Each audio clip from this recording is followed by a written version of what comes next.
Il y a des personnes qui donnent tout. Leur temps, leur énergie, leur attention. Elles pensent aux autres avant même de penser à elles. Elles prennent soin, elles écoutent, elles devinent. Elles rassurent, elles arrangent, elles portent ce qui dépasse. On les trouve solides, généreuses, fiables, et elles le sont. Mais à force de prendre soin du monde entier, elles ont oublié de prendre soin d'elles.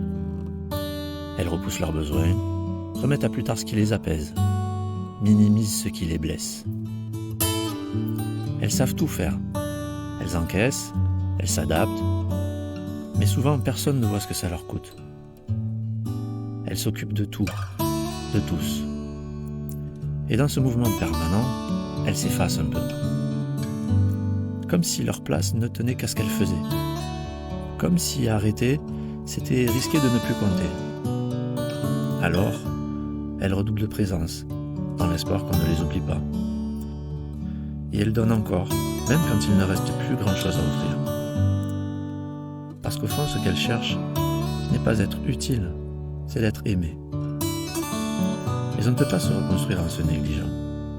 On ne peut pas aimer vraiment en s'oubliant toujours. Alors peut-être qu'on n'a pas tout donné pour mériter d'exister. Peut-être qu'on peut relâcher un peu cette attente d'être reconnu. Et enfin être là pour soi. Comme on a toujours voulu que quelqu'un le soit pour nous.